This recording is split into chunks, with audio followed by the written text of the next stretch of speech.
Assalamualaikum warahmatullahi wabarakatuh. Selamat pagi pada seluruh siswa kelas 12 IPA dan IPS. Kita berjumpa kembali pada pertemuan yang keempat ini.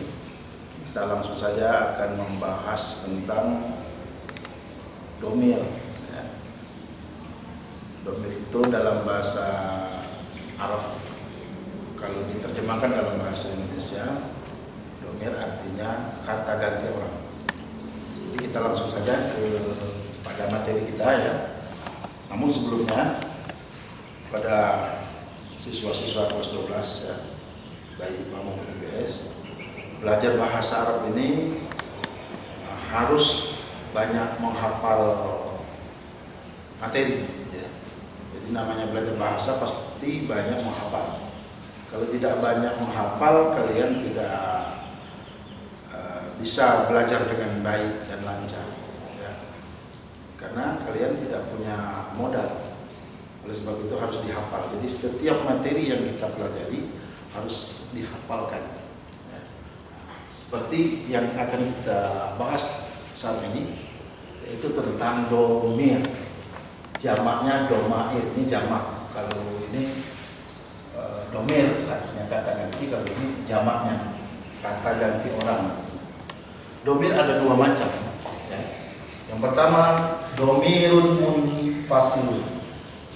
Domir munfasil. Jadi kalau di Indonesia kan domir munfasil, itu aja. Artinya kata ganti orang yang berdiri sendiri. Di mana domir munfasil ini ya, itu terdiri dari kata-kata huwa, huma, hum, dia, huma, huna, anta, antuma, antum, anti, antuma, antuna, anak-anak. Untuk supaya cepat menghafalnya ya, kalian gunakan saja media jari saja ya. Jari. Jadi jari ini ada 14 juga.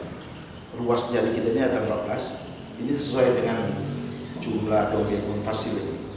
Huwa, huma, hum, hiya, huma, huna, anta, antuma, antum, anti, antuma, antuna, anak-anak. Jadi pas di jari ini. Ini untuk mudah menghafalnya. Jadi kalau kita sudah dihafalkan di sini, insya Allah sampai kapanpun kita hafal. Ya. Adapun domir munfasil ini, ya, kalau di dalam kalimat dia selalu berada di depan. Nah, kita langsung saja kepada qawaidnya. Munfasil itu selalu berada di depan kata benda. Ya, tidak pernah dia selalu di belakang, dia selalu berada di depan. Contoh, ana tilmizun, saya seorang murid laki-laki. Huwa muallimun, dia seorang guru laki-laki. Jadi selalu di depan. Dan dia berdiri sendiri, dia tidak nyambung dari kata benda yang lain.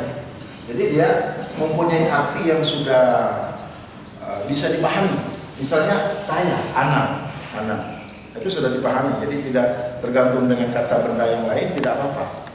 Jadi dia sudah bisa berdiri sendiri kata-katanya. Ya. Kemudian yang kedua, domir muttasil. Domirun muttasil. Artinya kata ganti orang yang harus terhubung dengan kata lain, atau dia disebut dengan kata ganti yang tidak bisa berdiri sendiri. Ya. Nah, kata ganti domir muttasilun ini sebenarnya dia berasal dari kata domir munfasilun juga, tetapi dia selalu berada di belakang kata benda. Ya. Yang artinya sama. Kalau ini dia, ini juga dia artinya.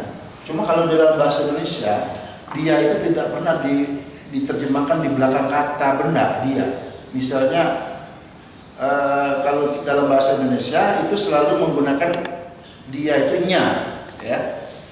Jadi kalau kitab dia, kitabnya. Nah, inilah yang disebut dengan domir muttasil, ya. Adapun kata-kata dari domir muttasil itu adalah untuk yang mufradnya itu yang berbeda dengan ini, dengan munfasil. Tapi ketika dia musanna dan jamak, dua atau dia jamak, itu sama kata-katanya, kecuali yang anta saja, ya, kelompok anta, anti, ya. Kalau huwa, domir muttasilnya hu atau hi. Kalau dia H, ya. Ini domir mutasilnya. Kemudian kalau anta, K, ya, perubahannya. Kalau nanti ki, kalau saya, ana, itu domir mutasilnya adalah dia mati, ya. Nah, ini domir mutasil dan selalu berada di belakang kata benda. Domir mutasil ini. Domir mutasil selalu berada di belakang kata benda. Dan kata benda yang dimasuki domir mutasil tidak berawalan alif lam. Jadi kata benda itu tidak pernah berawalan alif lam kalau ada domir mutasil di belakangnya. Ya. Kita masuk contoh saja, ya.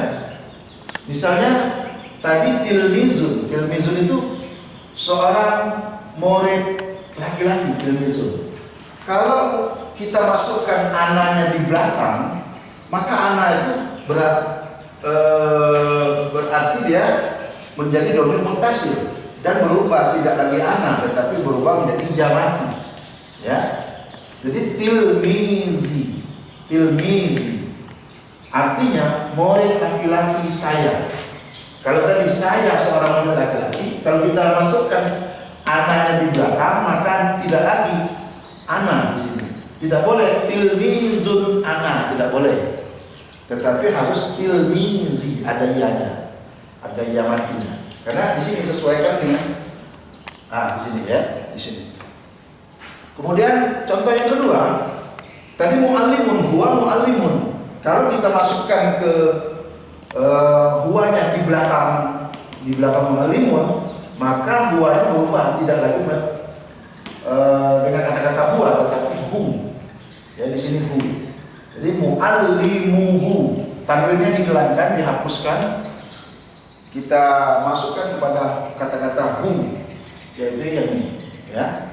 Jadi hu ini pengganti daripada huwa. Ya, artinya sama. Gurunya, guru dia, bisa juga gurunya, guru dia bisa juga. Artinya, ya. Nah, inilah yang materi yang kita pelajari, ya, untuk pertemuan ini. Silakan kalian nanti lihat di materi, ya, ada di materi nanti kita kita upload nanti, ya, di waktu kita belajar, ya. Silakan kalian pelajari, ya, materinya tentang domir munfasil dan domir muttasil, ya. Kalau sekarang ini mungkin waktunya terbatas, ya, dan mungkin kita akan berikan contoh sebanyak mungkin, ya. Jadi silakan kalian untuk mencari sendiri, ya, contoh-contoh di dalam materi, ya. Insya Allah kalau kita normal nanti, ya, kita sudah belajar di kelas, insya Allah kita akan bahas lebih mendalam lagi, ya. Saya kira itu saja, ya, mungkin yang dapat saya sampaikan untuk pertemuan kali ini, ya. Lebih kurang saya mohon maaf. Assalamualaikum warahmatullahi wabarakatuh.